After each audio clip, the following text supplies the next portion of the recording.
Togo Info, le Togo à votre portée. Merci de votre fidélité sur Radio Canal K, sur Radio à volonté. La voix de la raison du peuple togolais, la révision constitutionnelle que beaucoup de Togolais appellent plutôt un coup d'état constitutionnel, suscite toujours débat et indignation au sein de la classe politique et au sein de la société civile. Nous accueillons en ligne depuis Lomé professeur David Ekwe Dossé, premier porte-parole du Front citoyen Togo Debout, et également responsable du MC, un grand mouvement citoyen. Professeur Dossé, bonsoir. Oui, Amos, bonsoir. Bonsoir également à tous les auditeurs de cette belle radio à volonté. Merci également de votre disponibilité. Justement, professeur David Ekwe Dossé, avant d'entamer la première question, c'est quand même chaud au Togo, hein, et surtout avec cette révision constitutionnelle ou coup d'état constitutionnel au Togo. On a suivi ce débat sur la télévision togolaise, hein, mais on se pose beaucoup de questions.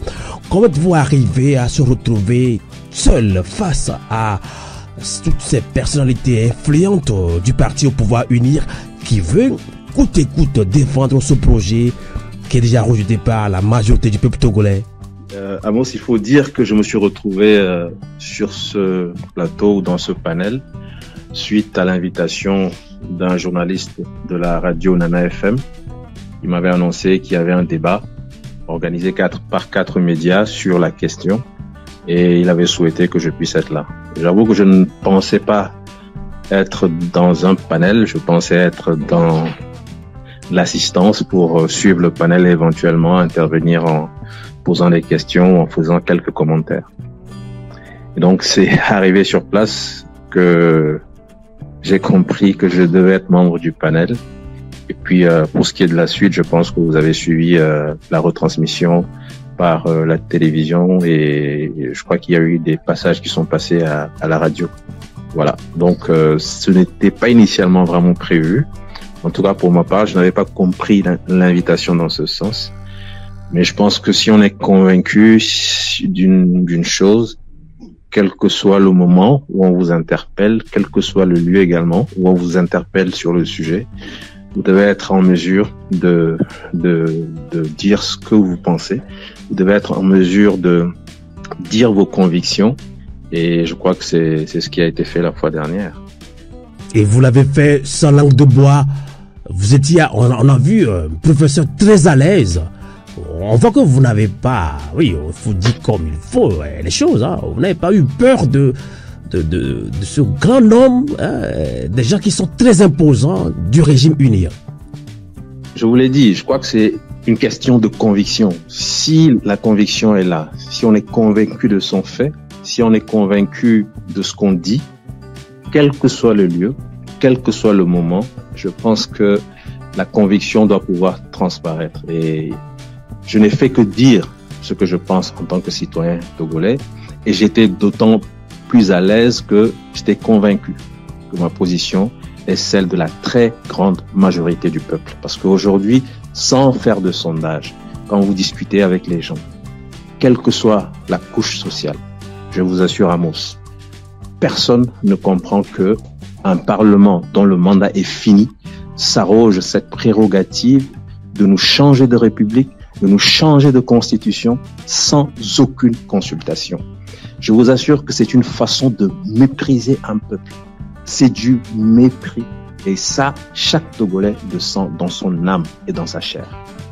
Tout à fait.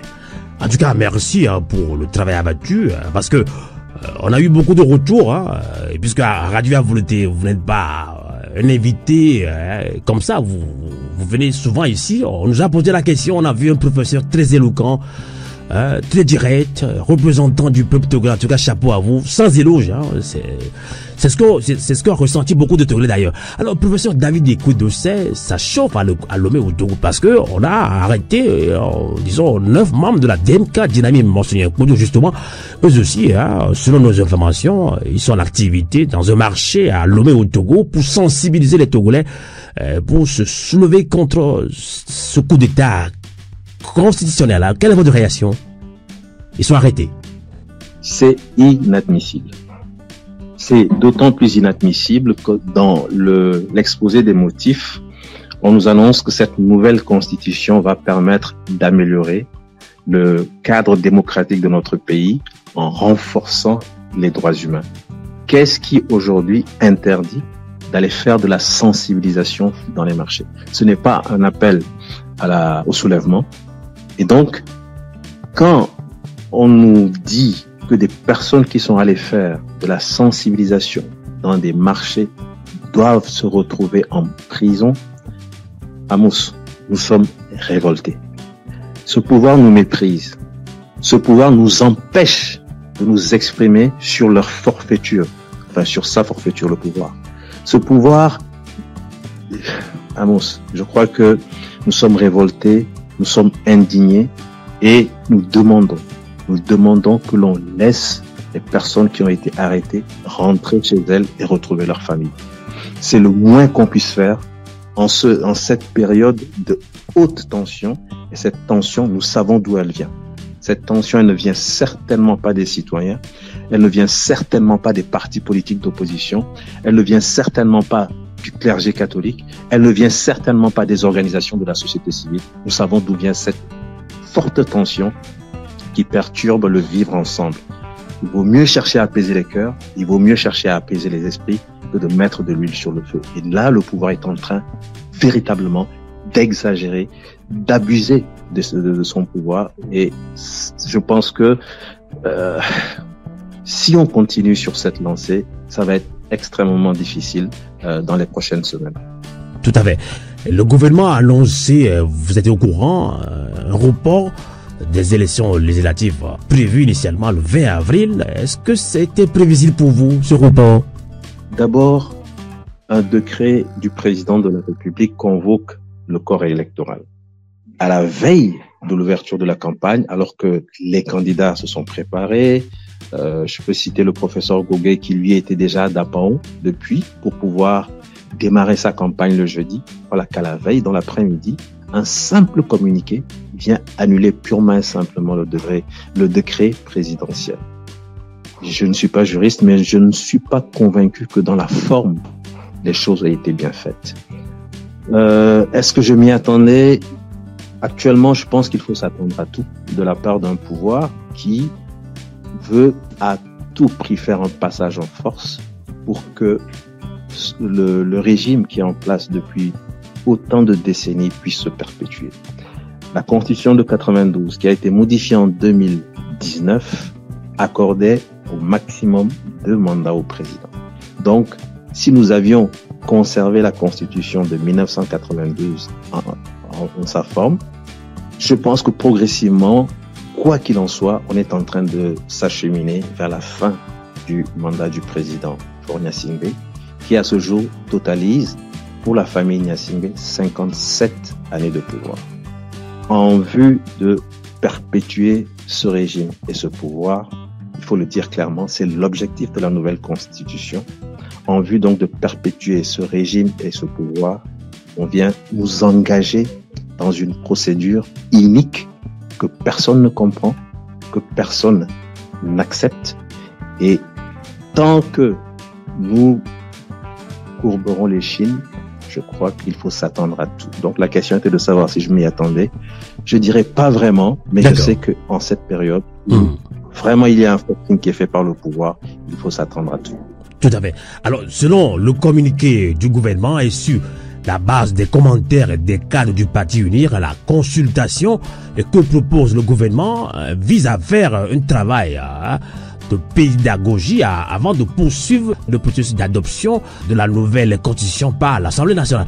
Alors, professeur David Ekwe-Dessay, vous êtes de la société civile, que répondez-vous justement à l'invitation lancée par le gouvernement et pour trouver une solution par le dialogue politique à la crise née justement de la volonté de modifier la constitution togolaise?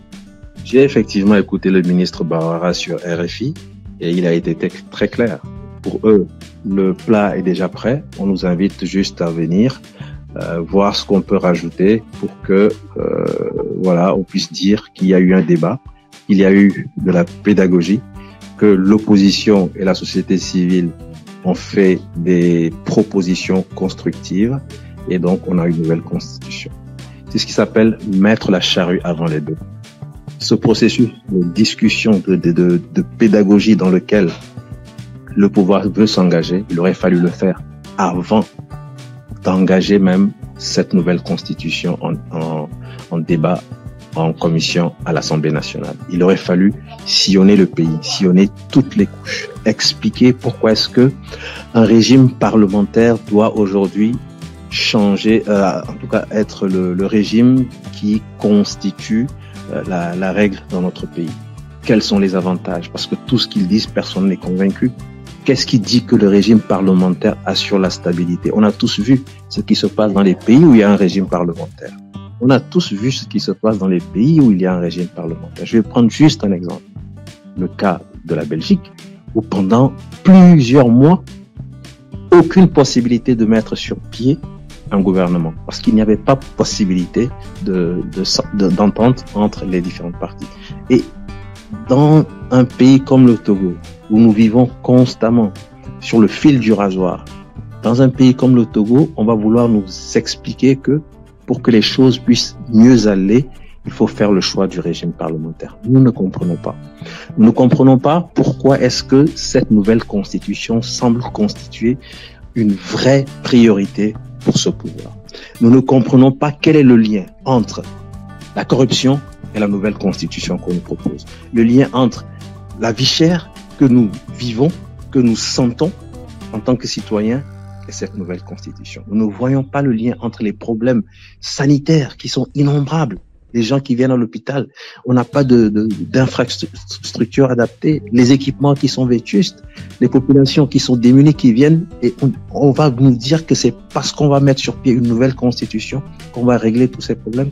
Mais la priorité n'est pas là. Il faut qu'ils le comprennent. Et c'est ça qui nous fait mal. Alors, face à cette situation, certains Togolais continuent à prôner le boycott des élections en soutenant que les fraudes ne permettront jamais à l'opposition de renverser le rapport des forces à l'Assemblée nationale. Alors, professeur Dessay, que répondez-vous à celles et ceux qui pensent que les conditions d'organisation des élections au Togo ne peuvent pas permettre une révolution électorale, comme au Sénégal par exemple?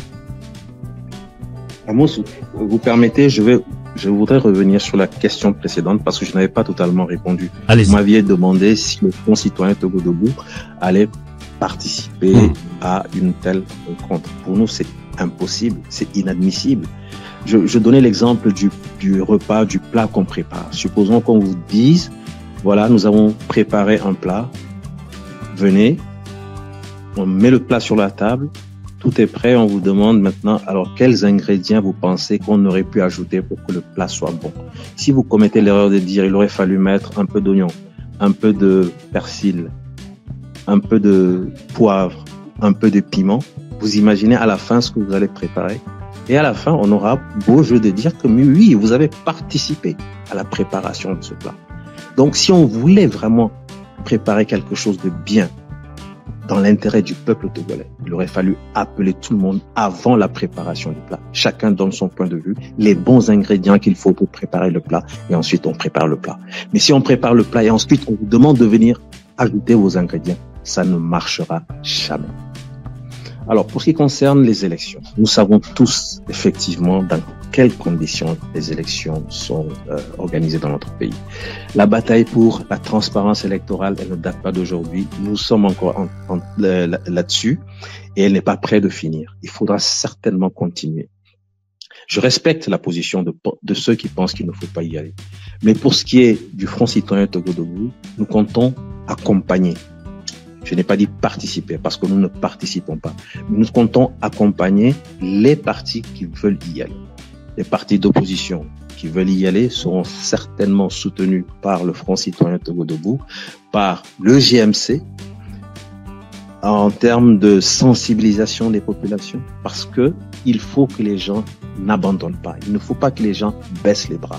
Il faut que les gens se mobilisent. Il faut que les gens y aillent et il faut que les gens prennent sur eux de protéger leur bulletin de vote. Protéger son bulletin de vote, qu'est-ce que ça veut dire? Le moment venu, je pense que le Front citoyen Togo Debout fera des petits spots d'explication en termes de protection. Je sais que ce n'est pas facile. Le Sénégal a pu évoluer dans le processus de mise en œuvre des élections, qu'elles soient législatives ou présidentielles. Au Sénégal, par exemple, les résultats se donnent bureau de vote par bureau de vote. Il suffit d'avoir une machine à calculer. Dès qu'un bureau de vote donne son chiffre, vous faites le calcul et vous pouvez savoir qui a gagné. C'est ça qui a permis très vite de savoir que le président Faye avait gagné. Et c'est ça qui a permis effectivement aussi aux différentes personnes qui étaient en rivalité d'appeler et de dire bon, vous avez gagné. Mais un Togo qui refuse aux citoyens la possibilité d'afficher bureau de vote par bureau de vote, dites-moi que ce n'est pas pour préparer la fraude derrière. Sinon, qu'est-ce qui empêche? C'est de la transparence pure. Ce n'est que de la transparence. Dès qu'un bureau de vote a fini, on affiche. Après, on envoie à la CENI ou à la CENI, il n'y a aucun problème. Mais refuser, c'est que vous voulez faire de la fraude derrière et c'est ce que nous vivons. Donc, les conditions sont difficiles, mais je pense que, pour ma part, ce n'est pas une raison suffisante pour dire on boycotte. Nous avions boycotté en 2018. Je continue à défendre cette position parce qu'en 2018, l'histoire retiendra que le peuple, dans sa grande majorité, avait dit non au pouvoir togolais et avait dit non à la forfaiture de la CEDEAO. La CEDEAO est intervenue dans le jeu en disant, avec ces différents facilitateurs, nous vous avons entendu, nous allons en tout cas soutenir ce que vous êtes en train de demander pour améliorer le Togo. Nous n'avons jamais demandé des élections législatives et à la fin nous demandons de nous aligner pour aller voter. Nous avions à l'époque dit, nous n'allons pas, quelles que soient les conséquences, il faudra les assumer, mais devant l'histoire, il faut dire non à la CEDEAO. Et je pense que nous n'avons pas suffisamment capitalisé sur ce boycott massif de la population togolaise aux élections législatives de 2018. Soit c'est passé, mais je pense que 2024, nous sommes dans un autre contexte et je comprends vraiment que en dépit des conditions difficiles, on puisse demander aux partis politiques d'opposition d'y aller, mais en s'organisant, en essayant de mettre en synergie leurs forces, en essayant de combler les lacunes des uns et des autres. Et je crois que c'est ça qui peut permettre à l'opposition de tirer son épingle du jeu. Tout à fait. Professeur David Dossé, une dernière question pour vous libérer en ligne depuis Lomé. Et face à cette situation, pour dénoncer le report des élections et le projet de modification de la Constitution, un consortium de 4 partis politiques a dit à ANC, FDR, PSR et également vous, société civile, Front Citoyen Togo Debout, vous avez appelé à des manifestations nationales les 11, 12 et 13 avril prochains. Alors, dans son communiqué, justement, la DMP, Dynamique pour la majorité du peuple, dit soutenir cet appel à ces manifestations-là, qui sont d'ailleurs pacifiques, pour obtenir le retrait pur et simple du projet de constitution qui est déjà contesté par le peuple togolais. Alors, professeur Dossé, comme au Sénégal, vous l'avez aussi évoqué tout à l'heure, le coup de force contre la constitution va-t-elle permettre le rapprochement des forces de changement démocratique et garantir à terme une synergie d'action les jours et semaines à venir?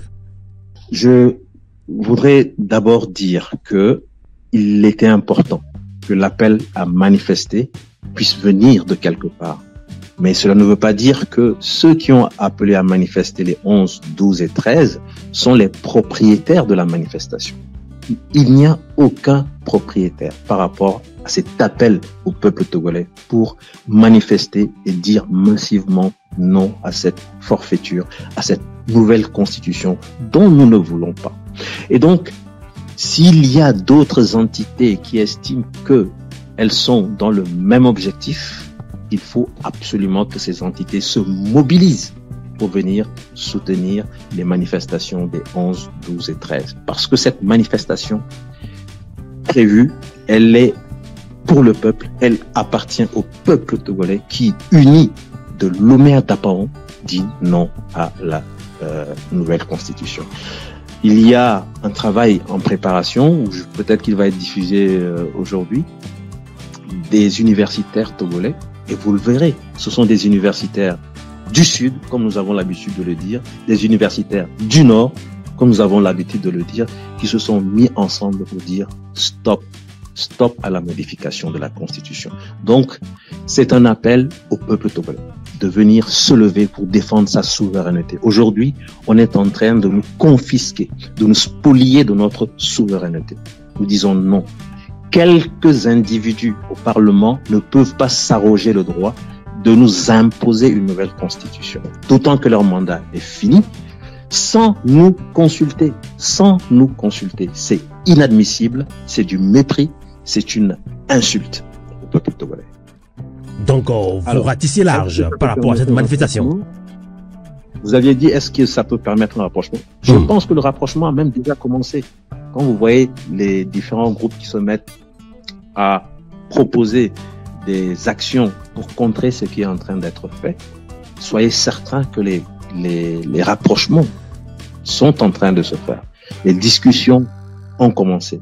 Je sais quelle est l'attente des uns et des autres, mais ne soyons pas pressés. Prenons le temps de bien faire les choses. Prenons le temps de ramener un peu plus de confiance par rapport à un passé qui a un vécu douloureux pour certains. Il ne faut pas le nier. Donc prenons le temps de réparer des choses et ensuite on verra ce que ça pourra donner. En tout cas, merci beaucoup, professeur David Ekouetesey, de nous avoir accompagnés à Lignan depuis Lomé. Bon courage à nous tous et bonsoir.